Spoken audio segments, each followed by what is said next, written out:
Hello and welcome to study studio.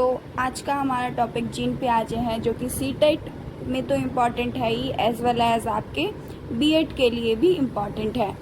तो gene पियाजे ने cognitive development theory दी है, जिसे कहते हैं संज्ञानात्मक विकास का सिद्धांत।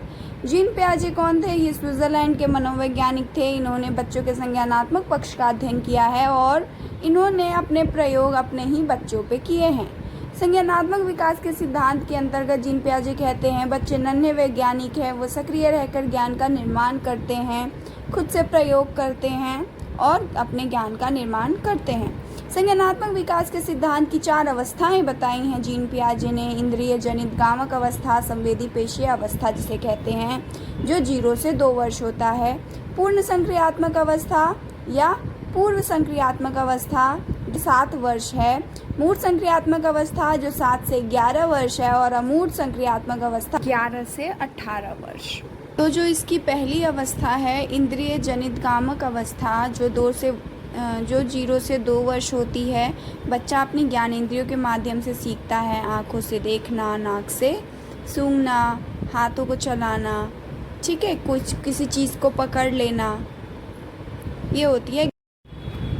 तो जो दूसरी अवस्था है वो है पूर्व संक्रियात्मक अवस्था, जो 2 से 7 वर्ष होती है। इसमें बच्चा सामने रखी चीज़ों को प्रत्यक्ष रूप से देखता है, समझता है, लेकिन कार्य करने में असमर्थ रहता है। बच्चा सजीव व निर्जीव चीज़ों में अंतर नहीं कर पाएगा। सांप देखकर डरेगा नहीं, उसके साथ खेलता है। इसमें वो जीववाद होती है। बच्चा अहम केंद्रित होता है, मुझे ये करना है, ठीक है, मेरे को यही चीज़ें करनी है, मुझे कोई नहीं रोक सकता, ये सही है, मैं कर रहा हूँ। तो अपलटावीपन नहीं हो पाता बच्चे में। जैसे 2 और 3 को हम प्लस करके 5 कह सकते हैं, लेकिन इसी को हम 3 और 2 को प्लस करके पूछेंगे क्या होगा, तो वो नहीं बता पाएगा।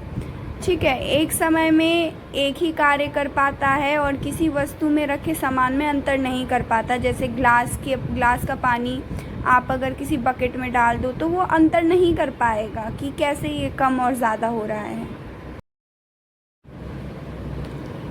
इसकी जो तीसरी अवस्था है वो है मूर्त संक्रियात्मक अवस्था, जो कि 7 से 11 वर्ष है। जो वस्तु प्रत्यक्ष रूप से देख पाता है उसके बारे में वो चिंतन मनन कर सकता है।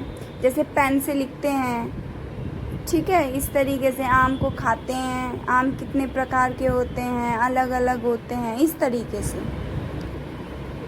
ठीक है, इसके बाद वो जीववाद का विकास हो जाता है। निर्जीव चीज़ें और सजीव चीज़ों में वो अंतर करने लगता है। संख्यानात्मक ज्ञान हो जाता है। जैसे 3 और 2 प्लस करो तो 5 होता है और 2 और 3 प्लस करो तो भी 5 होता है।